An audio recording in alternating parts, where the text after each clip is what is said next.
You're listening to another episode of Retail Shift, business advice for inventory-based brands and the merchants who run them. I'm Chris Guillo, a CEO of Merchant Method and designer of the Merchant Map, but most importantly, your retail coach for the next 10 minutes. Welcome to Accountability 101, the secret to making and meeting your own deadlines. Now, let's take a virtual show of hands, shall we? I want you to raise your hand if, in the last few weeks, you felt like you're falling behind in your work. Raise your hand if, in the last few weeks, you felt like you cannot keep up with the work you already have and more work keeps coming. Raise your hand if, in the last few weeks, you felt like you don't have much time for anything. Personal life? What's a personal life?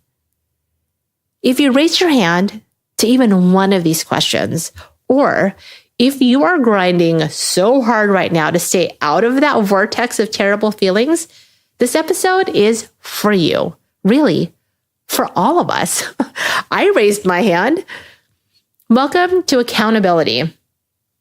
People often think the answer is in time management, in moving the responsibilities around so you know when to work on things. Most people often believe that if we manage the time we have better, we wouldn't feel behind and we could actually snag some R&R. Can I be honest with you? If you're still listening and if you're enrolled in Accountability 101, time management is not going to be much help. Time management is helpful for a class like Accountability 201. And what I mean is, yes, time management is extremely valuable, especially as part of a habit of personal accountability. But if, and only if, you know what time you're managing, if you know why the things you're working on aren't important, and if you know how to manage those priorities. So what comes before scheduling your calendar, what comes before time management, the hour by hour, the day by day, is this. This is the secret. You need to get clear on your priorities. Priorities, my friends, are not ideas. This is a humbling process. I'm humbled by this process each and every time I do it. And I'm asking you to get clear on what fulfills your mission, your business mission, what activates your business values, your guiding principles. What are the priorities that your most dreamy customers would just pay you for?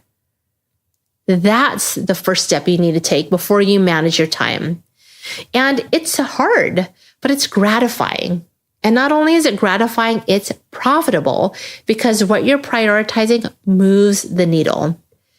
It helps you separate, again, these real priorities, these real opportunities from every single idea you have for your business. Now, what I know to be true about merchants, what I know to be true about entrepreneurs, whether you're a merchant maverick, a creative entrepreneur, or a chief retail officer, whatever your retail success style is, we do not lack for ideas.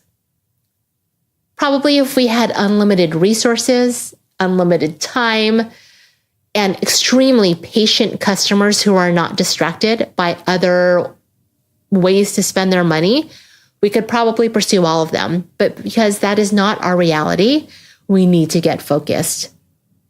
We need to separate and find those real opportunities, those priorities, and push aside our reactionary responses.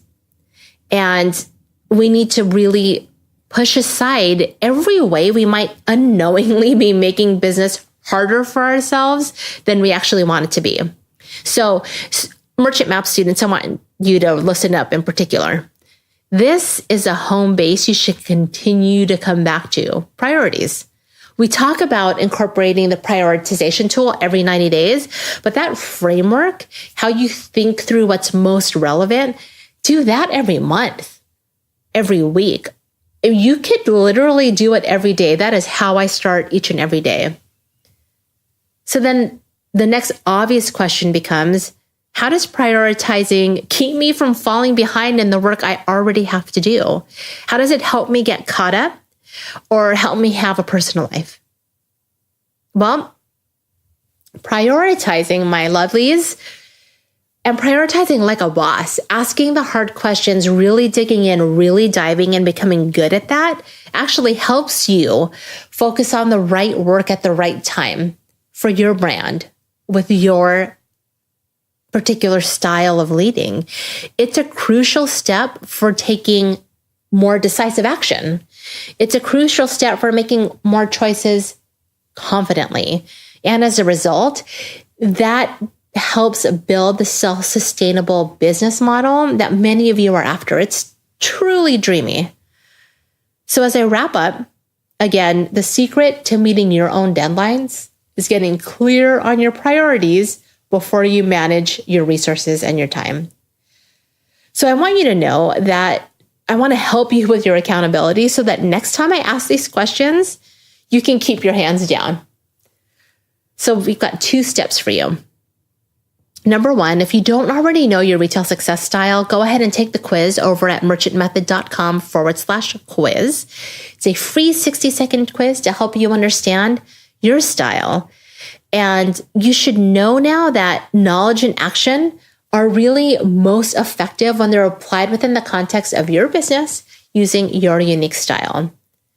And if you are listening to this episode as it airs, you know you can join me live on Tuesdays over on Facebook at Merchant Method at 10 a.m. Pacific, 1 p.m. Eastern. I share mini trainings, mini workshops, and stories I think you'd benefit from. Next week, I'm going to be talking through prioritizing the critical questions to ask yourself. All you have to do is go to merchant.tips/10. There you'll get the show notes, resources, and you can just click get reminder for a notification when I go live on Facebook. Now, before I go, one last question. Can you raise your hand if you're committed to working on the right thing at the right time? My hand is raised too. And thank you so much for joining me today. It would not be the same without you.